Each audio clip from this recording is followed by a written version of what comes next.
esengo etoningana motema ko ba ite buzali ebele liboso ba itendo kena bino mokolo ya samedi 10 août 2024 pour Kolanda édition ya magazine Ngonga Ebeti bomo mesano ba Ngonga Ebeti batambola ki pona kolokota ko lambele bino basango oyo na kozandingisa ya kopesa bino na mwa Ngonga Moki.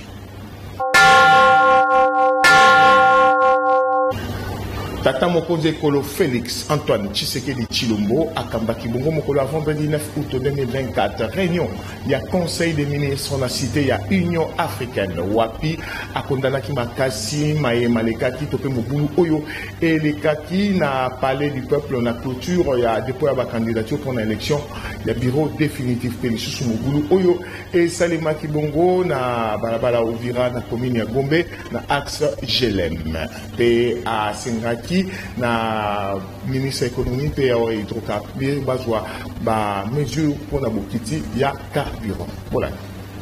Le président de la République a appris avec amertume les troubles émeutiers survenus sur les sites inviolables du Palais du Peuple, causés par des actes indisciplinés d'altercation de certains de nos compatriotes et qui ont causé des dégâts énormes et regrettables à ces hauts lieux de la représentation nationale. Quelques jours avant, des faits similaires se sont déroulés sur l'axe GLM et l'avenue Ouganda dans la commune de la Gombe. Il a souligné que la République démocratique du Congo prône l'état de droit et de ses faits. Toute forme de banditisme et de criminalité ne peut être tolérée. Le président de la République a dans les mêmes ordres salué les actions entreprises par le vice-premier ministre, ministre de l'Intérieur et la police nationale congolaise pour interpeller les personnes impliquées dans ces actes qui ont été immédiatement traduites en justice. Il les a engagés à poursuivre sans désemparer leur travail de restauration et de maintien de l'ordre public et demande à la justice de jouer pleinement son rôle en veillant au respect de toutes les garanties judiciaires, notamment le droit à un procès équitable. Le président de la République a invité tous les responsables commis à la sécurité de personnes et de leurs biens, sous la coordination des autorités nationales et provinciales, à maintenir un monitoring permanent de vigilance pour prévenir les troubles à l'ordre public et faire respecter la loi dans toute sa rigueur, et ainsi dissuader tous ceux qui voudraient profiter de tels actes pour déstabiliser les fonctionnements normaux des institutions ainsi que la quiétude de nos populations. Le deuxième point de la communication du président de la République a porté sur l'ajustement à la baisse du prix de produits pétroliers à la pompe en vue de préserver le pouvoir d'achat de la population. Le président de la République a été saisi des informations indiquant que la structure des prix de produits pétroliers contient de niches où des efforts de compression sont possibles pour permettre la baisse de prix à la pompe pour le bien de la population. Considérant le prix moyen frontière, les charges d'exploitation des sociétés logistiques et commerciales, ainsi que les éléments de la fiscalité et de la parafiscalité, il a instamment instruit le vice-premier ministre, ministre de l'économie nationale, le ministre des hydrocarbures et celui des finances, de se pencher sur la question et d'envisager une solution.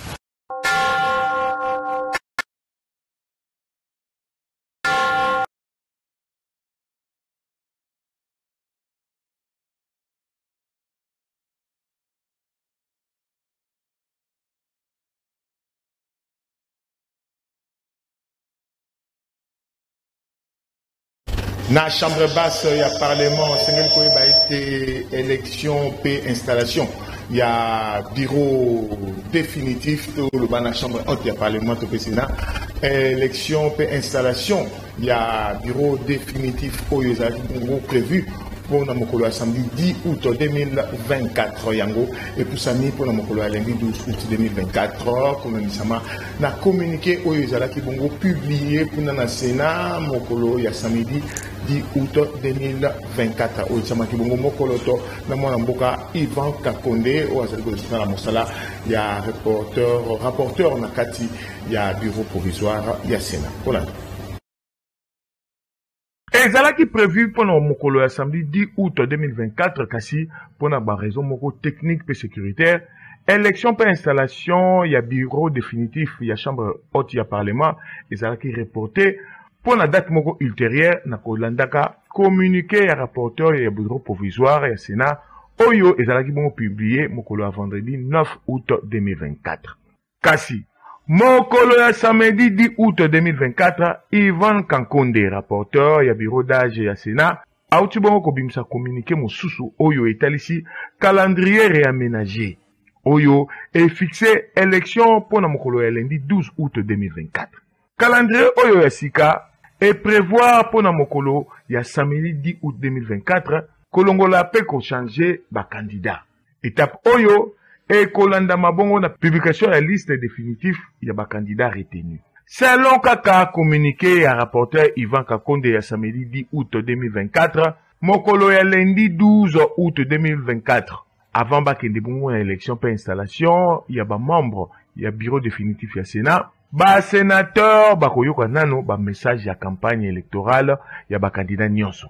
Wapi moko na moko akozwa 10 minutes ya pamba. Simande bakosala élection pour installation ya bureau définitif ya chambre haute ya parlement. Ngonga ebeti.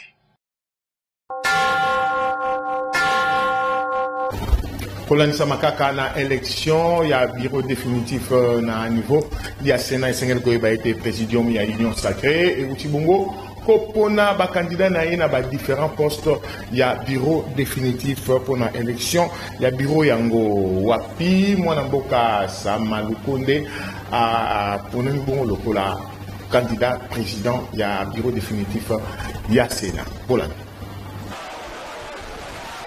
Bayi présidium ya Union Sacrée de la Nation basanganaki na réunion mokolo ya vendredi 9 août 2024 pona kompona bato oyo bango balingi bazala ba candidat na élection ya bureau définitif ya chambre haute ya parlement tope Sénat. Bayi présidium ya Union Sacrée de la Nation basanganaki bongo mokolo ya vendredi 9 août 2024 na réunion pona kompona ba candidat na bango na ba différents postes na élection ya bureau définitif ya Sénat.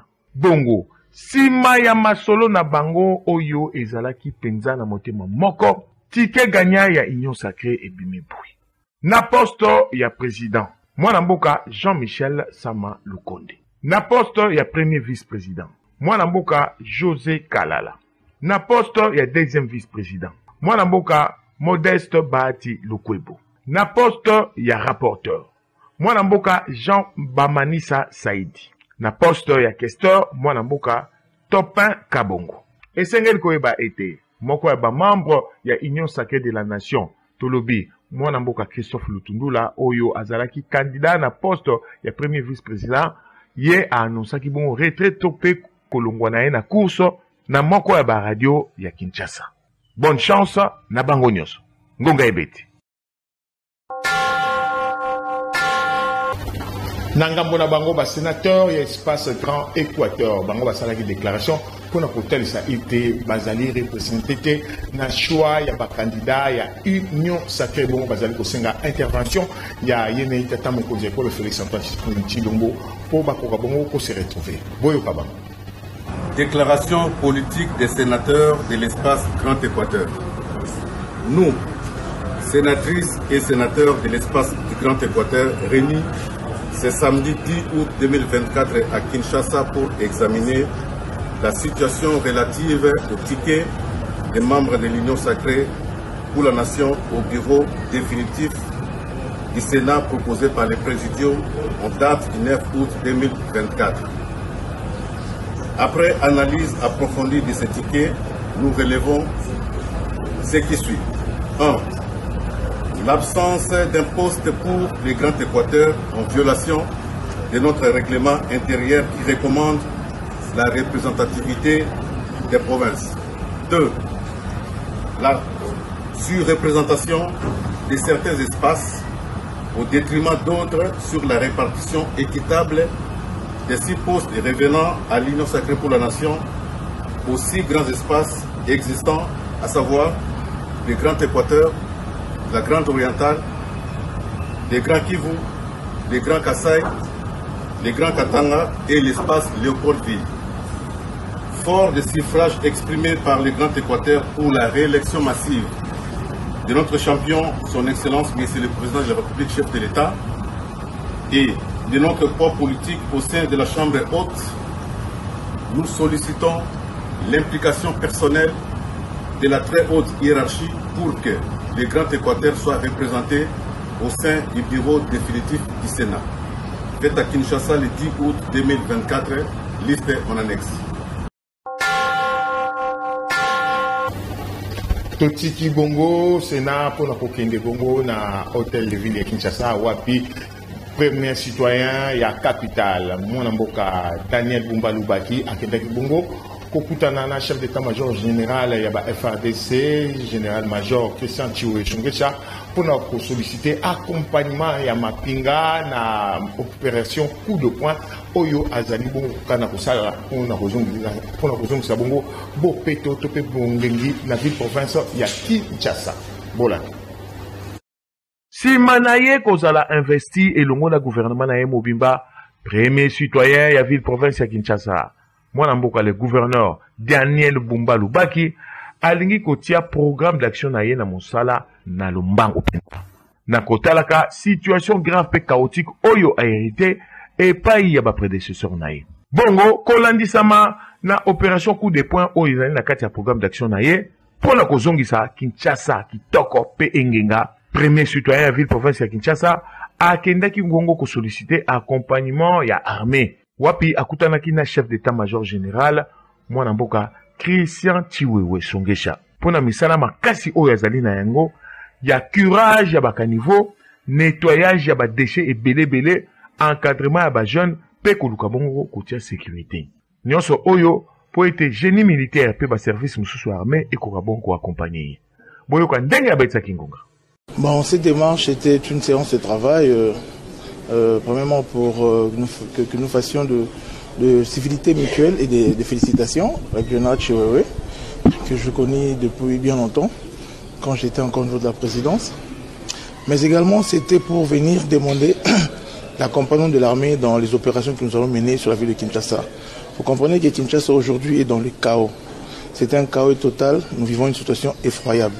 Alors nous pensons que l'accompagnement de l'armée est nécessaire à ce stade. Nous savons tous que dans les grandes missions de l'armée, en temps de paix, il a la main d'œuvre adéquate pour pouvoir nous accompagner dans les réalisations de certaines choses attendues. Et là, c'était justement pour épingler la grande opération coup de poing que nous allons mener, qui consiste justement à curer nos rivières, nettoyer Kinshasa, désensabler. Aujourd'hui, Kinshasa a plus de 3 420 000 tonnes de déchets disséminés dans nos 24 communes. Nous estimons que la situation est grave, raison pour laquelle nous sollicitons l'armée en vue de nous accompagner par ses corps. Le génie militaire, le service national, tout autre corps pourront nous aider à aller de l'avant. Il y a des questions de l'assainissement, des questions de l'embouteillage, des questions de l'encadrement, la réinsertion de la jeunesse, délinquance de la jeunesse, et puis voilà, par des opérations de réinsertion, comme je le dis justement. Et nous sommes très contents parce que l'armée est très favorable et nous envisageons d'ailleurs plus loin, comme ça s'est fait dans tous d'autres cieux où l'armée accompagne pour pouvoir établir des protocoles d'accord et voir aussi dans quelle mesure du possible si le gouvernement central peut nous accompagner pour pouvoir élever cette ville qui est quand même le miroir de ce pays. Naeliki que le Kola, chef d'état-major général ya Mapinga ya ba FADC a pesi accord na favorable Kinshasa et Kobunga. Pambate il likia ezali kaka na Daniel Bumba Lubaki pe edi yeli Molangi. Ngonga ebeti. Nangambo na ye mwana mboka Rolex Nyengele, analyste politique ye abeti singonga pona kotalisa été sortie médiatique ya suka oyo tambo kunja uta ibongo kosala na Bruxelles na royaume ya Belgique ezalaki malamu mingi penza pambate et éclairaki opinion nationale telle qu'internationale par rapport à maso oyo zali koleka na Congo démocratique contrairement à Oyezali Kolumama et pas Yabato na babalabala. Bonne Biso toza tellement d'accord parce que la population azaki na posa que le chef de l'État a fixé bango sur un certain nombre de points. Togo bandana maetali rébellion ya AFC. Azalaki clair pour na kolobake mutu afondaki yango ezalaki mutu tel maetali économie ya mboka. Azalaki clair pour na kolobake ba mesure eza prise tous de la retomber parce que retomber on est kobima rapidement ça doit prendre du temps. Même dans makambo Italie guerre ya est azalaki clair pour na Italie négociation habite ko négocier na ba M23 te négocier directement na Rwanda. Pourquoi? Parce que derrière guerre ya M23 eza Rwanda ndazana sima. Alors ba oba koloba que chef de l'État a raté occasion de se taire. Ngala koloba musala ya chef de l'État ezali ya ko rendre compte na population na avancement ya mboka ndenge ezokende na yango biso to encourager ba sortie médiatique wana il faut asala ngo souvent pour permettre la population azalaka fixer à un certain nombre ya ba problème ozo se poser na mboka de manière à ce que a comprenaka que sur tel point ou sur tel secteur, problème ezaki boye, mokonzi mboka zo compter à ça la boye pour à résoudre le problème voilà. D'où nous félicitons le chef de l'État pour ça. Régime passé, chef de l'État za clair, alors bito ko fongola ba placard, pour toye ba penza gestion wana ezalaki ndenge nini. Engi koloba nini? Les lotos yoka 20 millions ezaki détournés, 10 millions ezaki détournés. Mais je vous dis que dans le régime passé, il y a des détournements, il y a des milliards. Il y a des millions de. C'est pour dire que tout encourager le chef de l'État à fongoler la biso ba placard et puis ba responsable ou ba détourner qui va répondre à la responsabilité. Nabasangwa ba parti politique Sengel Koeba été mwana mboka Aldarish Doumbouya Ouazali bon président il y a Ligue nationale des jeunes il y a mouvement de libération du Congo MLC na Bokuse azalaki bongo na matinée moko politique et longo na coordination il y a ba étudiants il y a Ligue nationale des jeunes il y a MLC mokolo ya samedi 10 août 2024 na siège national à partir de du port de la commune ya Gombe Wapi Atal Saki Bango combat et vision du président national Jean-Pierre Bemba Gombo boyo ka bango ndenge ba betsaki ngonga sima ya milulu toya wapona appel ya président ya Ligue des jeunes pour que toyeba lolenge nini oyo biso toko kamba structure na biso ya ba étudiant na appel oyo président de Ligue des jeunes abengi biso awa nde to répondre na appel na ye po toyeba ke ndenge nini toko kamba structure na biso oyo ebengami na kombo ya académie MLC na retenir eloko moko oyo alobi ya lit oyo président na biso asalaka. C'est-à-dire nous aussi tokozala pe na idée wana pour que tout lutter pour que tout changer makambo na kati ya mboka na biso par rapport au lolenge oyo ezokende. Nous faisons appel à ceux-là qui ne sont pas venus baya pour que to elongo toyeba ko associer ba idée pour to avancer mboka na biso. En ce qui concerne liberté en mboka na biso, vous savez notre pays jusqu'à présent est toujours sous occupation. Alors cette liberté-là, ezali na ba plan nyos, ezali sur les plans politiques, sur les plans économiques, sur les plans militaires. Ce que je peux dire, la chose la plus essentielle au ngana kangi, ezali comment s'autodéterminer pour na kozala comment libre dans tous les plans. Ça c'est ce que je peux dire la façon moko ya me pousser voilà. Dans la majorité des cas étudiants mingi bazalaka vraiment plus délaissé, déconsidéré, beaucoup plus dans notre pays ici. Totali na ba histoire ya bamboka ebele. Par exemple, na Bangladesh, tout le monde récemment ici, que ceux qui pouvoir au Ezala qui m'a bé, ils allaient sous en place, c'est grâce aux étudiants. Alors, bisope le là bas étudiants, tout ça vraiment nécessaire pour na autonome cannabiso, pour pas qu'il y ait négliger biso. C'est pour cela le président national Jean-Pierre Bemba Zui, bikanissimo quoi malam, créer coordination au ya étudiant pour na kosunga ba étudiant pour na kolakisa ba étudiant qui binonde bozali ba représentant na biso ya lobiso ki biso tozati.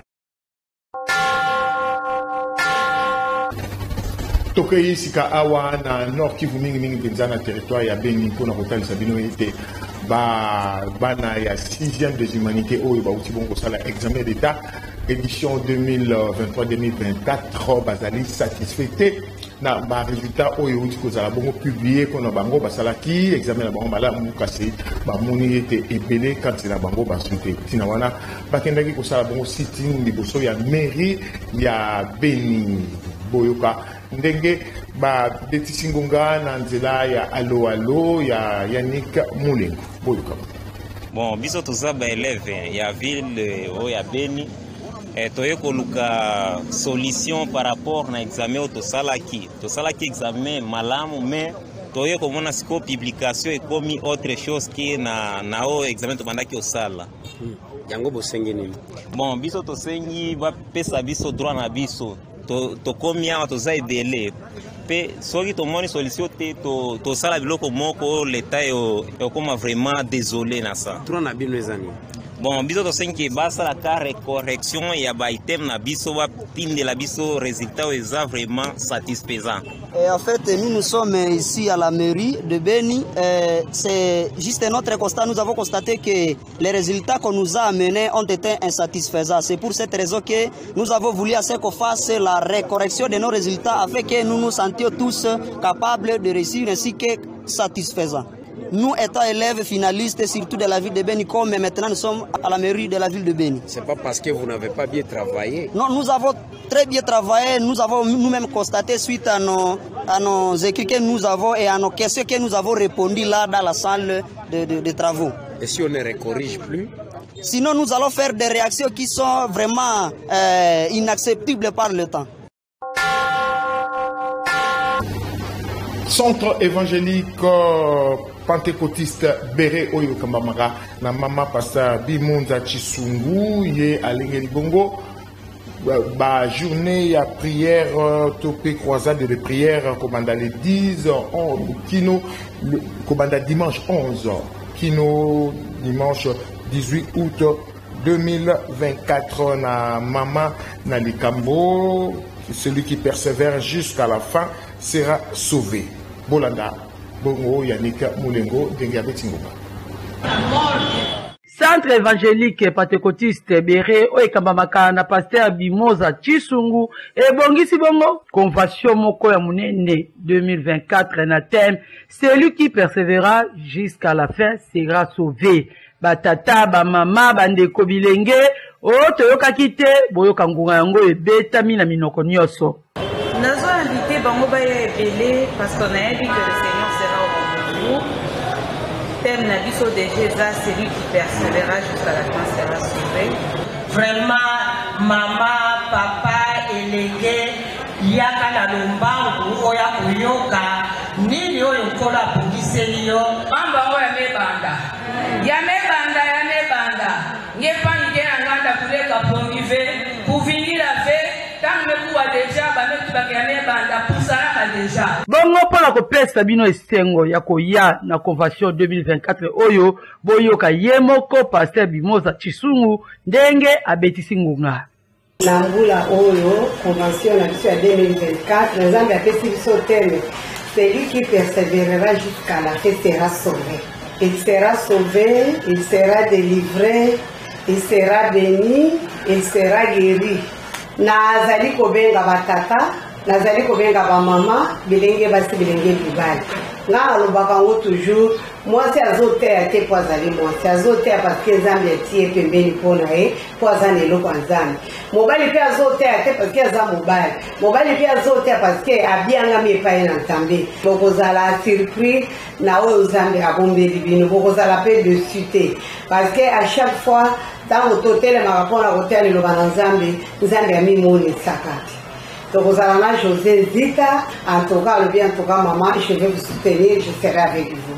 Tout ça, bien, pasteur Katembo, beaucoup de gens ont des boyagi. C'est pour vivre le vie, bah, on va pas ensemble, bah, vous avez des boyagi. C'est que Dieu vous bénisse. Rendez-vous dimanche au dimanche, Que la main du Seigneur soit sur vous au nom de Jésus. Amen. Adresse Moko, croisement avenue Kasavubu na Petit Sayo, 161, rond-point Moula, commune Yangiringir, Kobana dimanche 11 août, kino dimanche 18 août, na Bangunga 16h30, kino 19h30. Moko azanga tena rendez-vous oyo. Ngonga ibeti.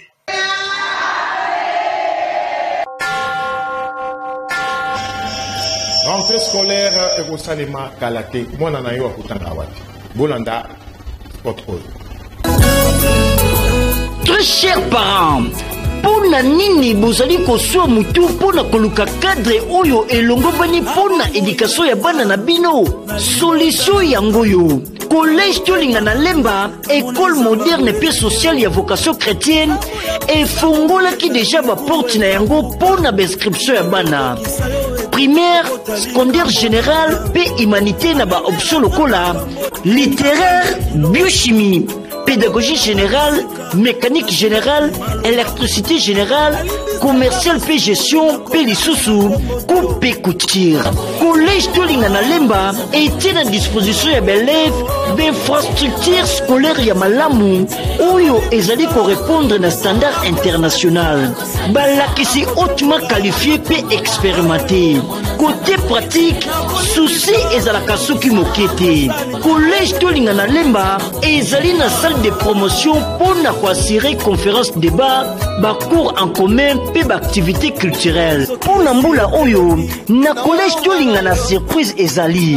Ya bon samaritain député national pe ancien élève ya collège Tolinga na Eli a circonscription électorale ya Moamba. Honorable député Mbao Sukisa akosunga baboti na kofutela bana 50% ya frais scolaires Buyu Kangonga. Ba papa ba mama ba ndeko. Collège Tolinga na azopesa enseignement ya qualité na bana na bino. Na ba matériel didactique adéquat. Na niveau tona standard moko international. Kobana la primaire, secondaire et humanité. Pour nous accompagner, vision y a gratuité, y a enseignement, na cadre humanitaire. Le Kolamopona Minabino élu à Moamba, le professeur Daniel Israël Mbaousukisa n'a décidé qu'on soit charge y a frais scolaires y a bananabino. Au prorata y a moitié. Ça veut dire que na kobana kofuta katikati. Yango na sengi bino boya ebele na mbela boyoki sinote ba place nyonso ekozala clôturé. Ngonga ebeti.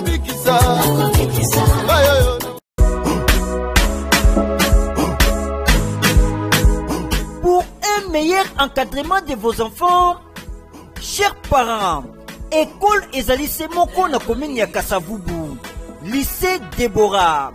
Lycée Déborah, les facilitateurs du savoir, Kobandana maternelle, 3 ans, 4 ans, puis 5 ans, primaire, enseignement de base, 7e puis 8e, humanité, naba option lokola, latin philo, biochimie, pédagogie générale, commercial et gestion, coupe couture, puis électricité. Awa, bazali na balakisi hautement qualifié, ba matériel didactique ya malonga pour nous assurer pratique ya bana. Le temple du savoir lycée Déborah est à disposition ya élèves espace récréatif. Papa, maman, cadre oyo ebongi pour encadrement ya bana na bino ezali lycée Déborah. Place ezali limitée. Ba inscription ici ebandaki Boyo Kangonga.